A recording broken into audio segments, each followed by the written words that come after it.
Hello and welcome to APSC Rise. আজি আমি কৰিম 10th of May 2024 most important current affairs from Assam Tribune, Sentinel and other newspapers of India. A video to beneficial about for APSC, ADRE, SI and other examinations of Assam. So let's start. প্ৰথমতে আমি কালি দিয়া MCQ কেইটা শুদ্ধ উত্তৰ কৰি লওঁ। প্ৰথম প্ৰশ্ন হ'ল which historical event involving Maharana Pratap took place in 1576 and who was his opponent in this battle? ইয়াৰ শুদ্ধ উত্তৰ হ'ল option B Battle of Haldigati fought against Radha Man Singh. Question number 2 what is the name of the tool used by the helicopter to collect water and extinguish the fire? Yeah, option C Bambi bucket. Question number 3 in which district is the Siri Siri Narwa Kuzi Khotra located? Yeah, Morigao. Question number 4 during the reign of which Ahom king was the Khotra established? The Khotra established মানে Narwa Kuzi Khotra to কোনটো ৰজাৰ সময়ত establish কৰা হৈছিল? ইয়াৰ শুদ্ধ উত্তৰ হ'ল Ahom king Jayadhwaj সিংহৰ সময়ত Narwa Kuzi Khotra এস্টাবলিশ কৰা হৈছিল। Next question is which branches of the Indian Armed Forces participated in the exercise Kagan Strike? A শুদ্ধ উত্তৰ হ'ল Army and Air Force. এতিয়া আমি চাম Padma Awards. ইয়াতে মন কৰিবা যোনখিনি মানুহৰ নাম মই yellow color দিছো তেওঁলোকক Padma Vibhushan Award টো দিয়া হৈছে আৰু যাক যাক মই blue color কৰিছো তেওঁলোকক Padma Bhushan Award টো দিছে। ওকে এটা আমি চাও Baijantimala Bali veteran actor হয় এইজন হৈ গল আমাৰ Baijantimala Bali। তাৰপিছত আমাৰ তেলুগু এক্টৰ কে চিৰঞ্জীৱী এওঁলোক দুইজনকে পদ্ম বিভূষণ দিছে আৰু তাৰপিছত আমাৰ ফাৰ্ষ্ট ওমেন জাজ of the supreme court late M Fathima বিবিক আৰু হাৰমুচি এনকামা লাডাখৰ special leader Togdan Rinpoche Vijayakanth Kundan Vyas এওঁলোকক পদ্ম ভূষণ দিছে। এতিয়া আমি যদি আমাৰ সিভিলিয়ান অনাৰবিলাক চাওঁ সবৰ টপ মোষ্ট যোনটো অনাৰ হৈ গ'ল সেইটো হৈ গ'ল ভাৰত ৰত্ন তাৰপিছত আহে পদ্ম বিভূষণ তাৰপিছত আহে পদ্ম ভূষণ আৰু লাষ্টত আহে পদ্মশ্ৰী। ওকে এতিয়া আমাৰ অসমৰ পৰা কোনে কোনে পাইছে? আমাৰ অসমৰ পৰা তিনিজনে পদ্মশ্ৰী পাইছে ফ্ৰম আসাম। ওকে এওঁলোক হ'ল পাৰ্বতী বৰুৱা সৰ্বেশ্বৰ বসুমতাৰী আৰু দ্ৰোণ ভূঞা। তো পাৰ্বতী বৰুৱাৰ বিষয়ে আমি অলৰেডি আগতেও পঢ়িছোঁ। পাৰ্বতী বৰুৱাক পদ্মশ্ৰী দিয়া হৈছে in the category of social work. তেওঁ ইণ্ডিয়াৰ প্ৰথমজন ফিমেল এলিফেণ্ট মাহাউট হয়।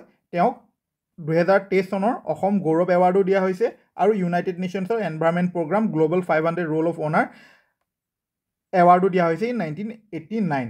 তেওঁক 2003ত আসাম গভৰ্ণমেণ্টে honorary chief elephant warden of Assam হিচাপে ৰেকগনাইজ কৰিছে আৰু পাৰ্বতী বৰুৱাৰ ওপৰত এখন ডকুমেণ্টাৰীও আছে যাৰ নাম হ'ল অপৰাজিতা 2023 আৰু তেওঁক অন্য বেলেগ বেলেগ বঁটাৰে সন্মানিত কৰা হৈছে।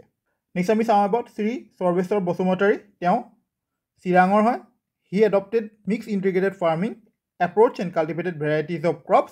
তেওঁক ইন দ্য ফিল্ড অফ এগ্ৰিকালচাৰত পদ্মশ্ৰী এৱাৰ্ডটো দিয়া হৈছে। নেক্সট আমি চাম এবাউট দ্ৰোণ ভূঞা। তেওঁ হৈ গ'ল এজন ওজাপালি আৰু দেওধানী ডেন্সাৰ আৰু তেওঁক in the field of art Padma Shri award দিয়া হৈছে ফ্ৰম আসাম। ওকে নেক্সট আমি চাম about a biographical novel which was published on 8 May on the birth anniversary of renowned Assamese author late Purabi Bormudoi. সেই বায়োগ্ৰাফিকেল নভেলখনৰ নাম হ'ল পুৱাৰ পূৰবী নিশাৰ কেতেকী আৰু এই নভেলখন লিখিছে ডক্টৰ জ্যোতিপ্ৰসাদ শইকীয়া আৰু ডক্টৰ কস্তুৰী নাথ। পূৰবী বৰমুদৈৰ জন্ম হৈছিল 8 May 1950 ইন তেজপুৰ। ওকে তেওঁ তেওঁৰ নভেল শান্তনু কুলনন্দনৰ বাবে সাহিত্য একাডেমী এৱাৰ্ড পাইছিল ইন 2007। তেওঁ লেখা অন্য নভেল কিছুমান হ'ল যেনে বাঘখাল বাঘজাল আৰু মানুহ, ৰূপোৱালী নৈৰ সোণোৱালী ঘাট, এটা আলিবাটৰ ইতিকথা।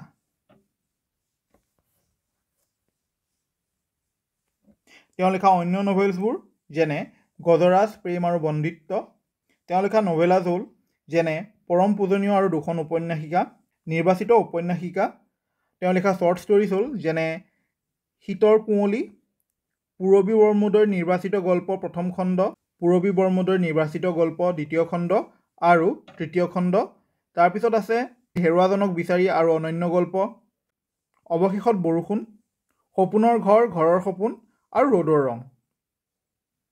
আজিৰ লাষ্ট টপিক হৈ গ'ল ICC T20 men's cricket world cup 2024 কোনে হোষ্ট কৰিছে? এইবাৰ হোষ্ট কৰিছে USA আৰু ৱেষ্ট ইণ্ডিজে। USA প্ৰথমবাৰৰ বাবে এই টুৰ্ণামেণ্ট হোষ্ট কৰিব। ওকে USA ক্ৰিকেট টীমে প্ৰথম যোনখন মেটচ খেলিব এগেইনষ্ট কেনাডা খেলিব অন June 1। USA তিনিখন গ্ৰাউণ্ডত এইবাৰ ৱৰ্ল্ড কাপ পতা হ'ব।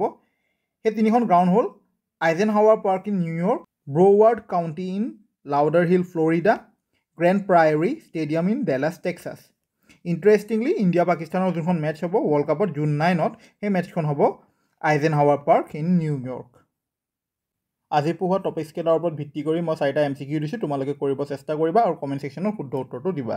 আজিৰ ভিডিঅ'টো মই ইয়াতে শেষ কৰিলোঁ। তোমালোকে গম পোৱা এই PDFখন ডাউনলোড কৰিব পাৰিবা APSC ৰাইজ টেলিগ্ৰাম চেনেলৰ পৰা, আৰু চেনেলটোৰ লিংক মই কমেণ্ট আৰু ডেছক্ৰিপশ্যন ছেকশ্যনত দি থ'ম। আৰু APSC ৰাইজৰ যদি ভিডিঅ'ছবোৰ চাই ভাল লাগিছে তেনেহ'লে চেনেলটো ছাবস্ক্ৰাইব কৰি দিবা। Thank U.